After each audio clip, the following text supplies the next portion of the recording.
Hello, ഞാനിപ്പോൾ കേശവാസപുരത്തുള്ള അരണ്യവേദ വെൽനസ്സിലാണ് നിൽക്കുന്നത്. Actually ഇവരുടെ ഈ ഒരു ആയുർവേദിക് സെൻറ്റർ എന്നെ ഇൻട്രൊഡ്യൂസ് ചെയ്യുന്ന എൻ്റെ അമ്മയാണ്. എനിക്ക് ബേസിക്കലി ഇതുപോലത്തെ ഒരു ക്ലിനിക്ക്, സ്പാ ഇങ്ങനത്തെ സ്ഥലങ്ങളിലൊന്നും പോയി ഒരു പരിചയമില്ല. എൻ്റെ ലൈഫിൽ ഞാൻ പോയിട്ടില്ല. അപ്പോൾ പ്രഗ്നൻസി കഴിഞ്ഞപ്പോൾ ഓഫ്കോഴ്സ് ഇങ്ങനത്തെ ഒരു കെയർ എല്ലാ സ്ത്രീകൾക്കും വേണ്ടെന്നുള്ളത് അമ്മ എൻ്റെ അടുത്ത് പറഞ്ഞിട്ടുണ്ടായിരുന്നു. അപ്പോൾ അമ്മേനെയൊക്കെ പണ്ട് വീട്ടിൽ നിന്ന് ഒരു ആൻറ്റി ആയിരുന്നു വന്ന് ചെയ്തുകൊണ്ടിരുന്നത്.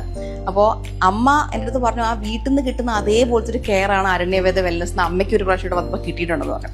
അപ്പോൾ അമ്മ പറഞ്ഞു, നിനക്ക് ഇവരെ ഭയങ്കര ഇഷ്ടപ്പെടും, നീ ജസ്റ്റ് ഒന്ന് ഇരുന്ന് നോക്കാനാണ് പറയുന്നത്. എനിക്ക് സത്യം വലിയ മസാജ് കാര്യങ്ങളൊന്നും വലിയ ഇഷ്ടമുള്ള ഒരാളായിരുന്നില്ല. പക്ഷേ ശരിക്കും അത് എനിക്ക് തിരുത്തി പറയേണ്ട ആവശ്യമുണ്ട്. ബിക്കോസ് ഇവരുടെ care and everything was so good. And നമുക്ക് ഡെലിവറിക്ക് ശേഷം പലർക്കും ഹെയർ ലോസും കാര്യങ്ങളൊക്കെ ഉണ്ടെന്ന് ഞാൻ കേട്ടിട്ടുണ്ട്. എനിക്ക് എൻ്റെ ഹെയർ ഗ്രോത്ത് ആണ് സംഭവിച്ചത് because of the massages that they have given me. എല്ലാം ഭയങ്കര സൂത്തിങ് ആയിരുന്നു. 2 യങ് ഗേൾസ് ആണ് വരുന്നത്. അവരെപ്പോഴും ഓൺ ടൈം പറയുന്ന സമയത്ത് തന്നെ വരും. എന്താ പറയുക, എനിക്ക് എന്തൊക്കെയാണോ കംഫർട്ട്